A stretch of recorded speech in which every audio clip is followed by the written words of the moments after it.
Wala na hong hangin dito. Pero ito na ho yung makikita sa paligid. Mga nagkalat na yero. Yan ho. Ito yung kulungan ng manok. Ganito na yung itsura. Yero, yero. Yan. Butas ang bubong. Basa pati itlog. Yan o. Itlog ng manok. Basa. Tapos sa may bandang likod, nabuwalang mga kahoy. Yan o. Yung ating Jimelina nabuwal. O mga ibang mga yero pa yung nandito oh. Liparan. Dalawang Jimelina yung natumba. Yan, tsaka to.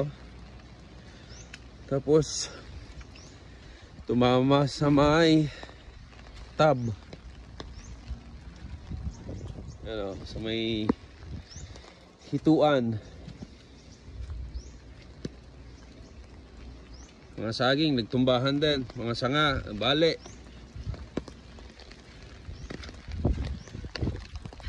Laki ng tama ah. Mabuti walang crack. Hanggang dyan lang oh. Ito yung alagaan ng hito.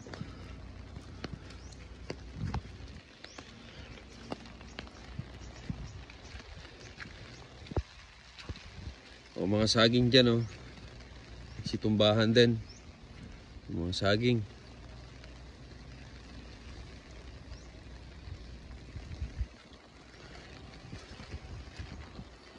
Ano, pati saging diyan.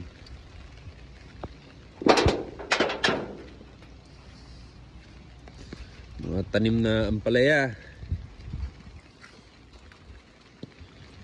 Maubos ang dahon.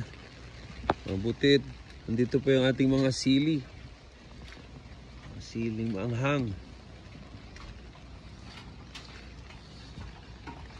Tapos doon may bandang tindahan.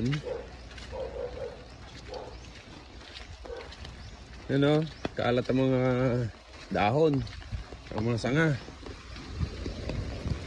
Sampalok. O, kaalat din pati yero.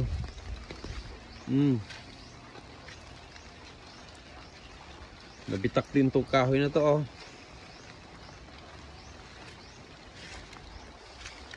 Ito yung puno ng longgan.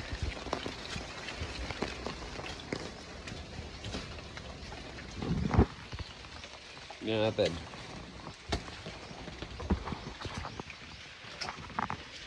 Oh. Ahati. Natira yung kalahati ng puno. Tapos ito na yung kalahati niya. Tapos yung mga tray ng itlog oh, kalat.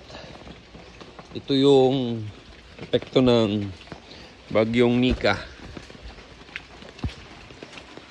Mangga. Meron din siyang mga nabaling sanga. So lilinisan na natin to. Hindi man mamaya, bukas makalawa. Yan, kalat ang mga sanga, mga dahon.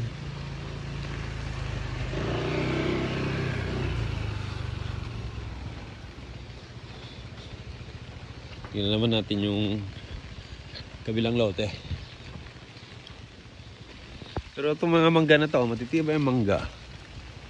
Hindi natinag sa lakas ng hangin. Dito naman yung sa kabilang lote. Oh, tumbahan na. Tumbahan yung mga saging.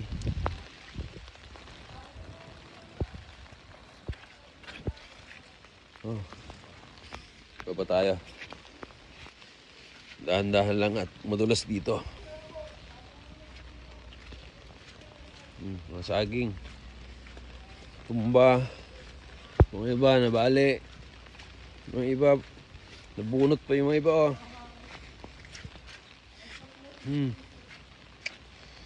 Sobrang lakas kasi ng hangin. Lipat tayo sa kabila. Agos pa yung mga tubig, oh. Oh. Oops. Madulas. Nabuwal yung ating suha. Hindi, kahel pala to, kahel. Tapos yung kawad ng kuryente, oh. Nataganan ng nagtumbang saging. Ito yung ating kahel. Tumba rin. Tapos yung mga saging sa taas. Puti yung ating nara, oh. Hindi na ano. Puno ng kahel. Tumba. Kaya na to. Bali na yan. Yan. Tapos sa badang ibaba. Okay, matibay yung ating mangga. Meron ting nabuwal doon na Jimelina, oh. Yan, oh. Pati maliit na anyog, nabuwal.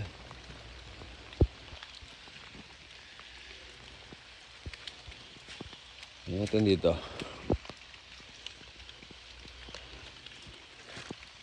Yung mga saging talaga ang grabe yung pagkakabagyo.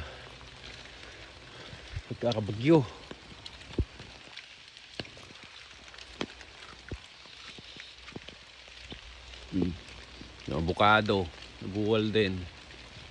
Naputol yung sanga. Yung avocado ron, oh.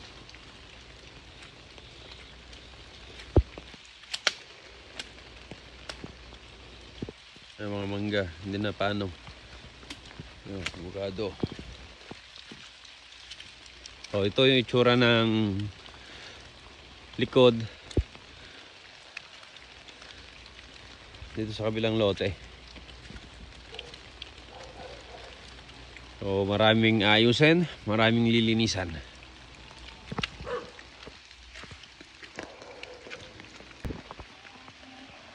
Dito naman tayo sa likod ng isang lote. Ito yung Jimelina na natumba. At ito naman yung ating mga saging. Yung mga puno ng mangga. Yung mga naputol din. Tapos ito yung puno ng nyog. Yan, o, sanga ng mangga. Tapos ito sa kapitbahay. Naputol din yung kanilang avocado. Kalat sa loob. Pababa pa tayo. Parang may mga naputol din na kahoy sa bandang likuran.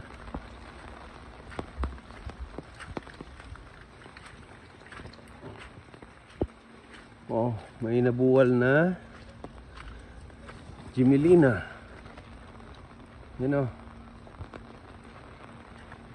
Sa buwal itong mga saging dito sa likuran. Yun yung ano, Jimelina. Buti hindi na paano tong isang Jimelina na to. Grabe. Tumba lahat ng ating mga tanim na saging. Sobrang lakas kasi. Tapos ito yung Jimelina natin. So marami tayong ipapaputol. Ayan.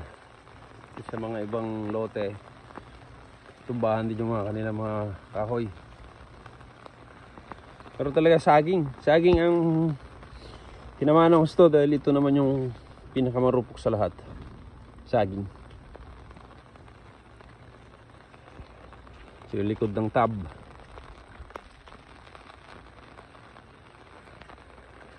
Buti hindi na paano itong ating tanim na kalamansi, oh. Daming bunga. So re-reassess na naman to. Itong hituan na to. Ito yung tab ng hito. Dito. Tinamaan din ba? Wala. Ito naman wala.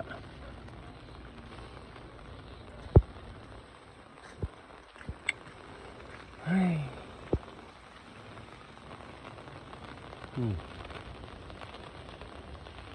Yun yung ilog. Nandun yung Magat Dam. Yun, nagpakawala na ang Magat Dam.